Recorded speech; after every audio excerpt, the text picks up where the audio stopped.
Bien, bienvenue dans l'hôtel Swann pour cette soirée qui va être consacrée aux écrivains de la guerre de 14. L'idée, c'est de parler de 4 écrivains différents qui ont une vision opposée de la guerre.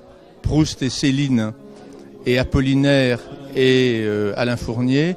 On avait des gens qui étaient l'un mort au début de la guerre, l'autre à la fin, et qui étaient les autres, deux monstres sacrés de la littérature française. Donc il fallait que les spécialistes de ces écrivains, Compagnon sur Proust ou Vitou sur Céline, ou Laurence Campas sur Apollinaire, c'est vraiment les plus considérables. Juste en face de la bibliothèque littéraire Jacques Pousset, en 1927, on a apposé 4 plaques de marbre qui portent les noms de 560 écrivains qui sont morts pour la France. Sur la plaque de ceux qui sont morts sous les drapeaux, il y a le nom d'Apollinaire. Au début du conflit, quand la guerre éclate, il n'est pas français. Il est officieusement, officieusement, on ne sait pas trop, russe, polonais, c'est-à-dire pas grand-chose finalement, parce que la Pologne n'existe plus. Et immédiatement, il va demander à s'engager. Et il va déposer un dossier de naturalisation. Il est au dépôt à Nîmes, dans un régiment d'artillerie. Et là, il est encore loin du front, mais il n'a pas encore véritablement, il n'est pas vraiment en contact avec le feu. C'est à partir du moment, à Pâques 1915, qu'il monte au front de Champagne, sur sa demande d'ailleurs, qu'il va connaître les réalités du front. Alors dans un premier temps, il va être dans un secteur non pas calme, mais disons relativement peu exposé, on va dire, dans une forêt marécageuse en arrière de Reims. Ça va lui permettre justement d'écrire beaucoup, d'écrire des lettres, d'écrire des poèmes, et d'essayer justement de tirer la quintessence de son expérience en faisant justement un matériau poétique. Et c'est de cette expérience, de cette période, que vient notamment le recueil Casse d'Armand. Il va changer de secteur et en fait il va s'enfoncer dans la guerre. Et sa poésie, pour répondre à votre question, Jacques, sa poésie va suivre l'évolution de cette expérience, justement, va d'une certaine manière s'assombrir, mais en même temps, il essaiera toujours de défendre la beauté. Alors attention, ça ne veut pas dire embellir la guerre, comme on le dit trop souvent. On a beaucoup trop tendance à estimer qu'il esthétise les choses, mais il ne faut pas oublier qu'esthétiser, ça veut dire sensation. Donc il ne va pas embellir la guerre, mais il va essayer de défendre la beauté dans la destruction.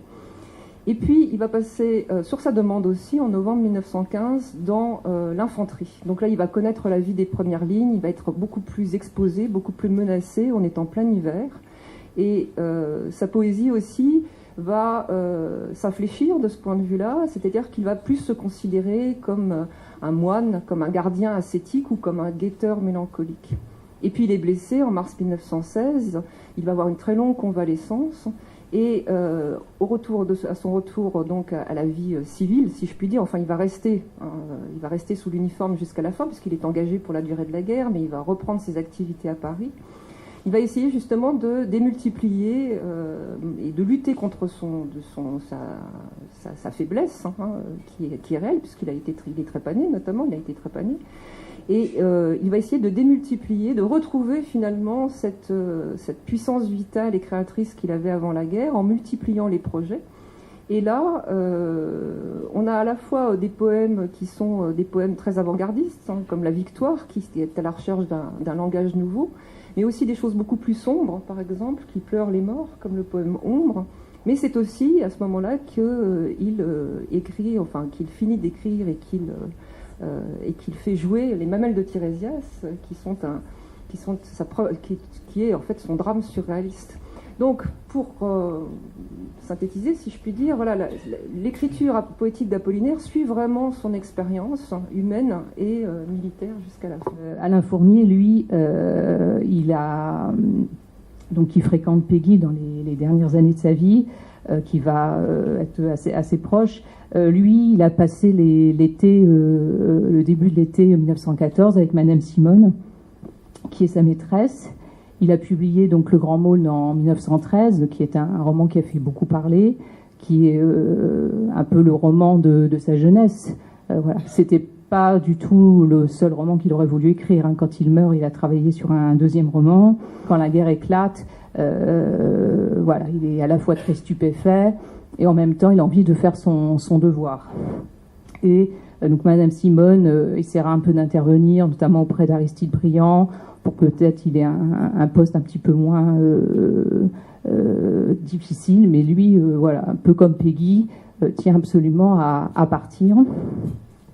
Et donc il va rejoindre son régiment et part début septembre donc vers le front. Les lettres qu'on a d'Alain Fournier qui s'échelonnent à peu près sur un mois, hein, entre la fin août et le 22 septembre, hein, date de sa mort, sont donc assez peu nombreuses et sont étrangement irréelles. C'est-à-dire qu'il y a beaucoup de... Alors il y a quelques cartes postales assez simples, dans lesquelles même en parlant à Madame Simone, il dit cher ami, voilà, qu'il a été des cartes postales qui allaient être lues qui pouvaient être lues par tout le monde. Et il y a quelques lettres plus personnelles, dans lesquelles il parle de sa promesse de se marier après la guerre, de son amour pour Madame Simone, mais en même temps il y a quelque chose de complètement irréel, comme si ça appartenait déjà au passé. Quand il parle du front, voilà, il y a les moments de repos, d'immobilisme qui l'angoissent, comme vont être angoissés tous les poilus, et puis les moments d'attaque, mais qui sont encore assez peu nombreux. Voilà, donc il est dans une espèce de flottement. Et c'est étrange, on ne peut pas s'empêcher à ce moment-là de penser à cette phrase qu'il écrit en 1909 à Jacques Rivière. Il lui dit « Je cherche la clé de ces évasions vers les pays désirés, et c'est peut-être la mort après tout. » Nous allons maintenant parler de ce qu'on peut considérer comme le roman de l'arrière, c'est-à-dire la contribution de Marcel Proust à la vision de la guerre de 14. N'oublions pas que lorsque Proust a eu le prix Goncourt, on va célébrer cet événement dans quelques mois, puisque c'est en 1919, pour À l'ombre des jeunes filles en fleurs. Il l'a eu pour À l'ombre des jeunes filles en fleurs, contre les croix de bois de Roland d'Orgelès. Et cela a fait scandale. Voilà le roman d'un jeune ancien combattant qui n'était pas couronné, tandis que l'on couronnait le roman d'un vieil écrivain. Proust était un vieillard, il appartenait à la génération de l'avant-guerre. Gide, Valéry, Proust, Claudel, les quatre grands de l'immédiate après-guerre, eh bien ce sont des écrivains qui ont eu le temps d'écrire parce qu'ils n'ont pas fait la guerre. Et il y a eu un très grand sentiment d'injustice de la part de ceux qui avaient combattu et qui avaient été mobilisés pendant 5 ans contre ces vieillards qui récoltaient les lauriers. Proust était à Paris pendant ces 4 années de guerre. Et en août 14, sa terreur, c'était d'être mobilisé. Que fait-il pendant ces années ? Ben, il est très proche de beaucoup de ses amis, puisque tous ses amis sont mobilisés, sont au front, et qui inspireront le personnage de Saint-Loup, héroïque dans la guerre, et qui inspireront toutes les réflexions militaires de Proust pendant ce temps. Alors, où en est Proust dans ces années-là ? Évidemment, c'est très important. Du côté de chez Swann vient d'être publié en novembre 1913. Le roman a à peine eu le temps d'être lu entre novembre 1913 et août 14. Et puis, le second volume de La Recherche du temps perdu, et Bernard Grasset ne peut plus le publier, donc c'est une interruption radicale de la publication de La Recherche du temps perdu.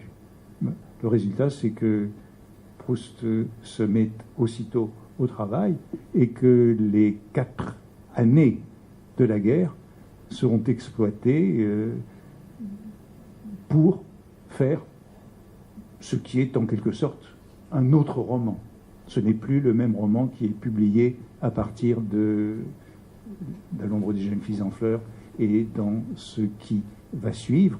Et bien entendu, la guerre est présente.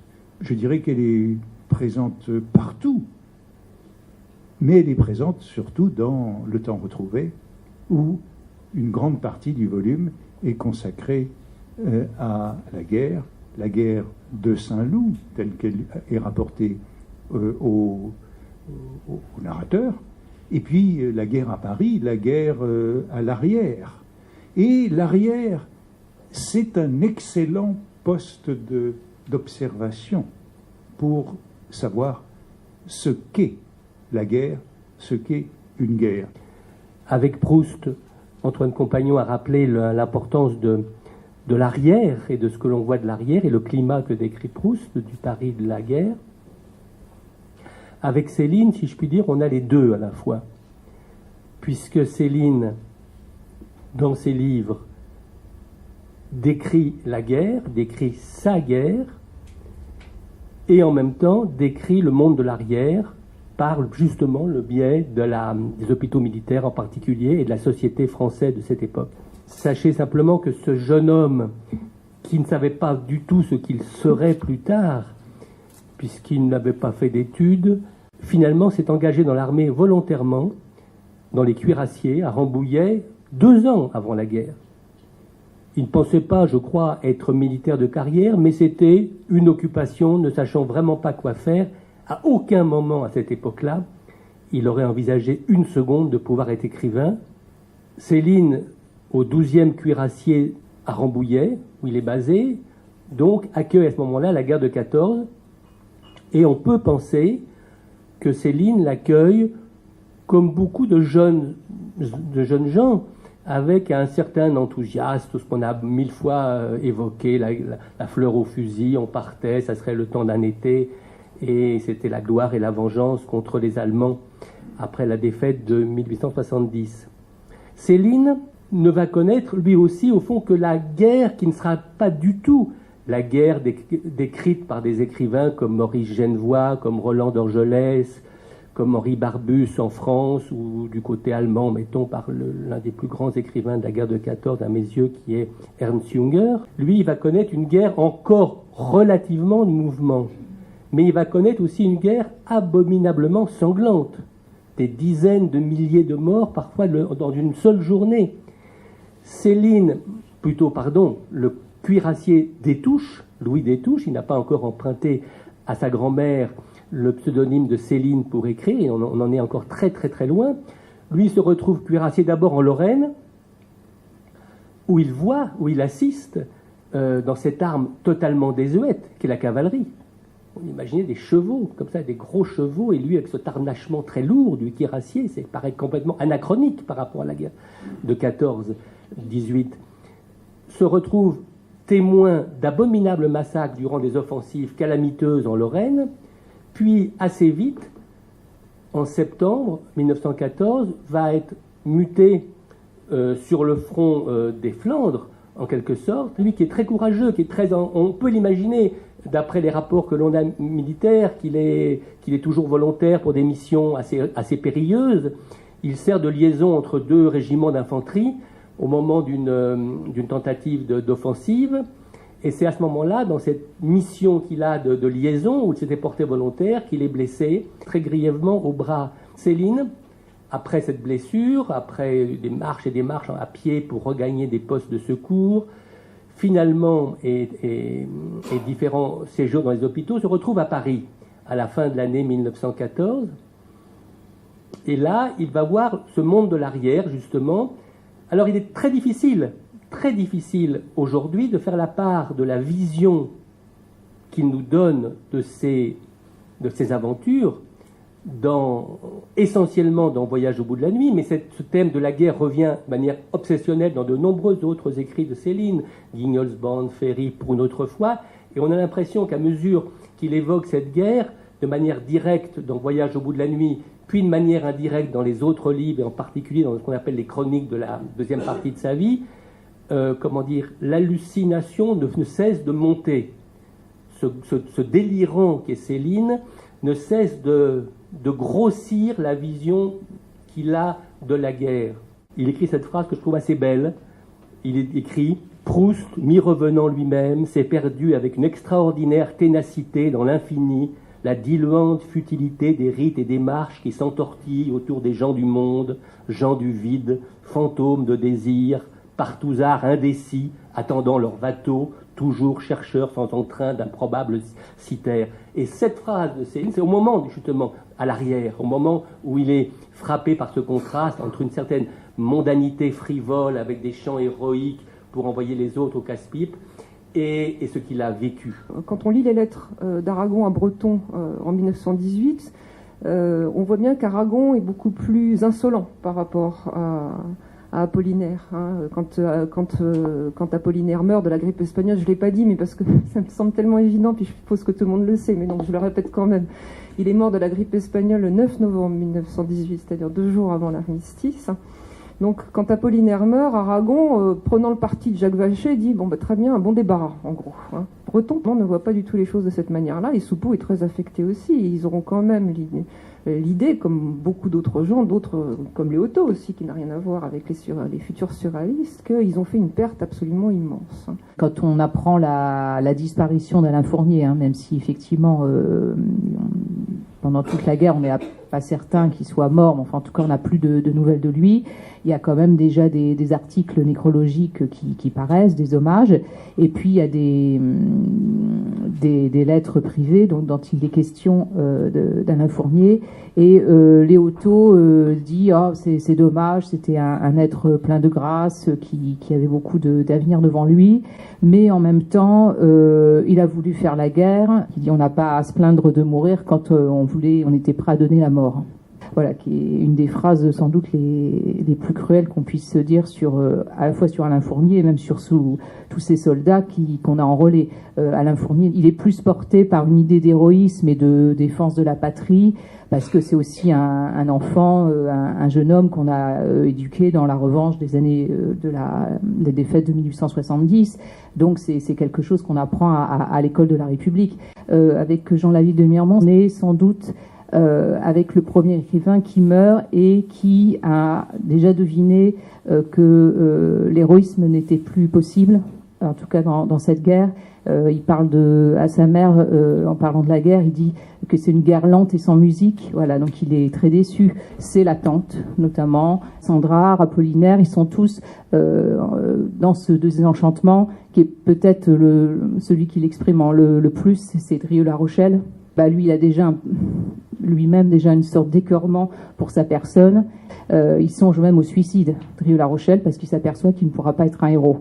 Évidemment, comme on vient de rappeler, la guerre, c'est beaucoup d'attentes, très peu d'action et beaucoup d'ennuis. Et puis quand il y a de l'action, c'est toujours désastreux. Bon, d'ailleurs, c'est un peu comme ça dans la recherche du temps perdu aussi.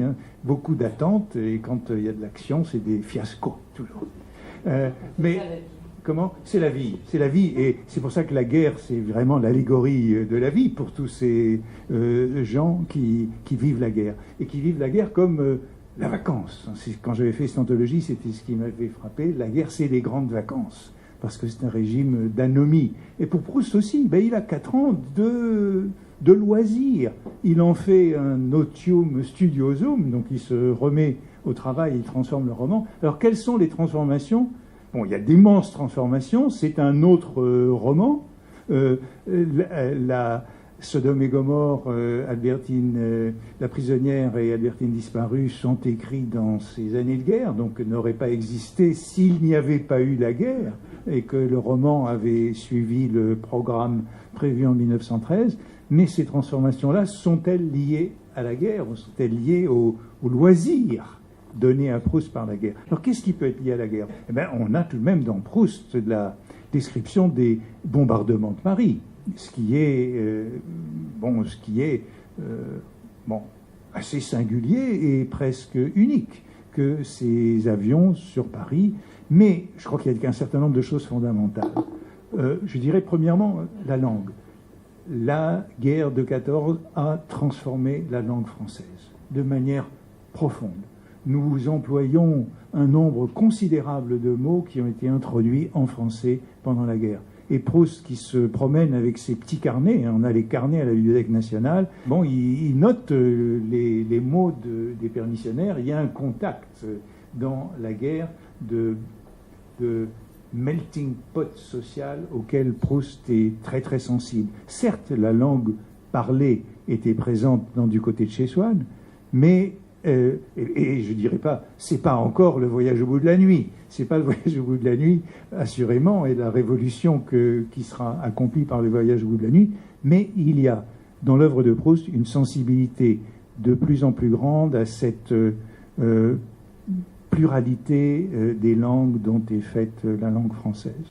Je crois qu'une seconde transformation qui est vraiment liée à la guerre, c'est le personnage d'Albertine, qui est bien représentatif de la transformation sociale extrêmement importante qui a été celle de la place des femmes dans la société française au cours des années de guerre. On sait combien la démobilisation sera difficile, le retour des hommes à partir de 1919. Ce rôle des femmes, il est tout à fait sensible dans l'envol que prend le personnage d'Albertine. Proust, c'est un homme de l'avant-guerre, il n'a pas connu la guerre. Du côté de chez Swann, la recherche du temps perdu était conçue avant la guerre, et pourtant je crois qu'on peut dire incontestablement que c'est un roman de l'après-guerre. C'est un roman de l'après-guerre parce que Proust a su percevoir les transformations que la guerre exerçait sur la langue, sur la société et sur la littérature elle-même. La guerre a été, pour Proust, l'occasion de faire une œuvre qui est, je dirais, de beaucoup plus de poids que ce qu'elle aurait été sans la guerre, ce qui fait que elle dure aussi, elle continue d'avoir ce poids pour nous aujourd'hui. Céline n'est pas du tout un écrivain, ne pense pas une seconde être un écrivain. Lorsqu'il est engagé volontaire, il est engagé dans les opérations de guerre. Il avait écrit quelques petits carnets, les carnets du cuirassier des Touches, quand il était en garnison à Rambouillet avant la déclaration de guerre, mais il n'a pas pris de notes comme Junger ou comme Genevoix, qui vont par la suite raconter leur guerre avec un souci documentaire extrême. Il y a un grand laps de temps qui s'est passé entre la rédaction de Voyage, qui est en gros, on peut dire 1929-1932, et la guerre. Donc un grand écart qui ont fait de Céline ce qu'il est, et où la guerre a joué un rôle déterminant, mais vraiment déterminant sur tous les plans. Sur le plan de la vision, qu'on dirait aujourd'hui la vision célinienne du monde, cette vision de quelqu'un d'abord obsédé par la mort. La mort, la seule vérité de ce monde, c'est la mort, il faut choisir mourir ou mentir, écrit-il dans Voyage au bout de la nuit. Sans arrêt, la mort est le thème principal. Une sorte de désespérance par rapport à la condition humaine. S'il y a vraiment un écrivain, rien que son titre de son premier roman l'exprime, Voyage au bout de la nuit, il y a vraiment une sorte de vision terrible chez Céline. C'est une sorte de... C'est comme Pascal, mais sans Dieu, quoi. Il est obsédé par le cloaque de la condition humaine. Lui qui est au début de la guerre, dira-t-il, je crois, si je me souviens bien, j'ai été un puceau de l'horreur. Et il va être très vite déniaisé, et déniaisé de manière tellement effrayante que ça va donner tout Céline dans son génie stylistique, dans cet éclatement de la forme, dans ses égarements affligeants. Et quand je parlais de conséquences désastreuses pour Céline de la guerre et partant du pacifisme que cette guerre lui inspire, il faut citer les pamphlets antisémites, sur lesquels il y aurait 1000 choses à dire, 1000 raisons à invoquer, des regards et des approches très différentes pour essayer de comprendre ces deux écrits d'avant-guerre qui s'appellent Bagatelle pour un massacre et L'école des cadavres. Mais comme le disait assez bien Léon Poliakov dans son Histoire de l'antisémitisme, au départ, si je puis dire, ces deux pamphlets sont nourris par le pacifisme, c'est-à-dire l'horreur de la guerre et de la guerre à venir. Et pourquoi l'antisémitisme ? Simplement par une sorte de syllogisme qui nous consterne par sa bêtise. Hitler est antisémite, donc les juifs sont les ennemis d'Hitler, donc les juifs veulent nous pousser à la guerre contre Hitler. C'est à peu près le raisonnement qu'il tient en gros dans ces deux pamphlets. Je voudrais vous remercier, mesdames, messieurs, d'avoir accepté de faire part d'une partie de vos connaissances sur ces 4 écrivains fondamentaux.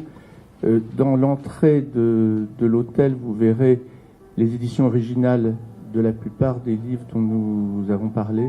Oui, j'ai sorti un certain nombre de livres qui sont de ma collection privée et qui sont des livres particulièrement émouvants. Je pense au premier livre écrit de sa main gauche par Blaise Cendrars, qui est La guerre au Luxembourg. Il y a le Tapuscrit de Bella, qui est très rare. Il y a les ouvrages de travail des Thibault sur les T14. Il y a plein de choses de gens qui ne peuvent qu'intéresser les amoureux des livres.